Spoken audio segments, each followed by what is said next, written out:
Here's why I don't take African spiritualists, priests, babalawos, babas serious. Listen, throughout the years, all I've just seen Africans do is rob, lie, steal, and scam. You know, listen, when it comes down to this community of spirituality, all I hear is from people is that they sent money to Africa and they've been scammed. You know, send it via Western Union, scammed. You know, and then when you look at a lot of these Africans, they're doing tricks. You know, see, Africans, they can't run game on me when it comes to spirituality because I come from Haiti, Port-au-Prince, where the finesse game is serious when it comes to magie. You know what I'm saying? I know the tricks of the trade. You know, people putting iron inside fire and then putting it on their fucking tongue. You know what I'm saying? Eating glass and stuff like that. Come on, I know all the tricks.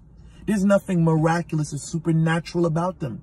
If you understand basic science, you can understand how these things are fucking done. I've done many of those tricks in the past. So a person can't run game to me about, oh, this person's possessed, they're mounted, and this and that. They can do this under possession. I can do a lot of the fuckery that these people do. I choose not to.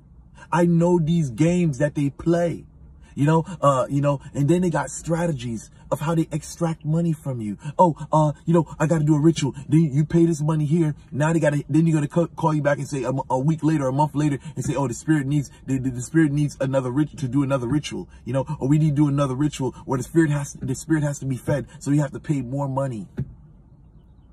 Come on, there's a client of mine whatsoever, you know, in the past, she had a problem with an African that was trying to distort her for money. The African was saying, if you don't pay XYZ, I'm going to curse you. He wasn't saying that the spirit was going to do it. He said that he personally was going to curse her if he doesn't keep on paying her monthly.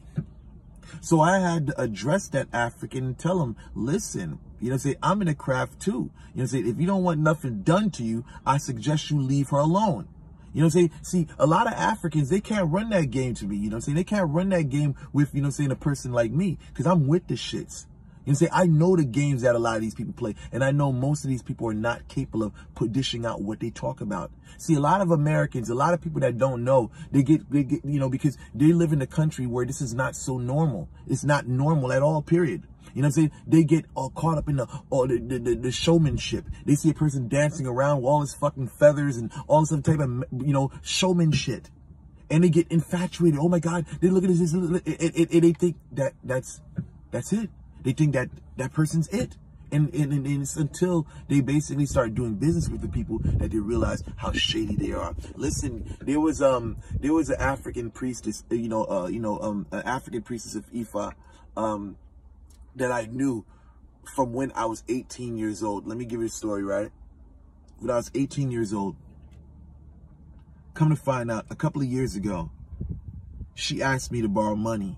She asked me to borrow $10,000. You know, she asked, you know, she said, do you know anybody that has $10,000 whatsoever, you know, to as a loan? I'll pay them back whatsoever. And she comes to me and says, well, yes, I said, no, I don't. She said, can I borrow it from you whatsoever? Okay, cool.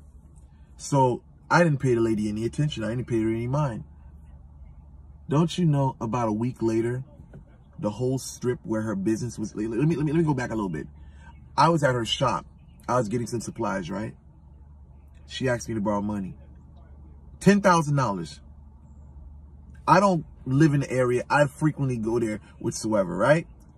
I'd frequently make trips there, whatsoever. Not frequently.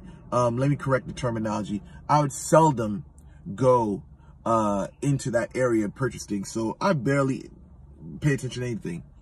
But it just so happened that I was out that following week.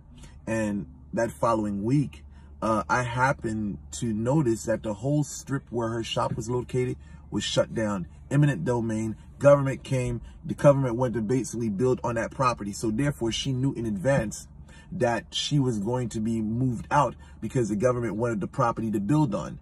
So if I would have gave her that $10,000, I would have never, ever seen her again. So this is what I'm telling you. You know, a lot of these Nigerians, you know what I'm saying? I think there's a code for Nigerian scammers. You know what I'm saying? I'm telling you, a lot of these African spiritualists, they're con men, there's con women, there's scammers. You know what I'm saying? I don't trust them. When it comes down to partnerships and dealing with Africans, I don't fuck with them on a spiritual note, because I notice and I know from experience and seeing how they get down, they're a bunch of fucking scammers and con men. So this is my take on why I don't fuck with Africans when it comes to spirituality, or deal in any type of business with them when it comes to spirituality. I'm out. Thank you guys for watching. Deuces.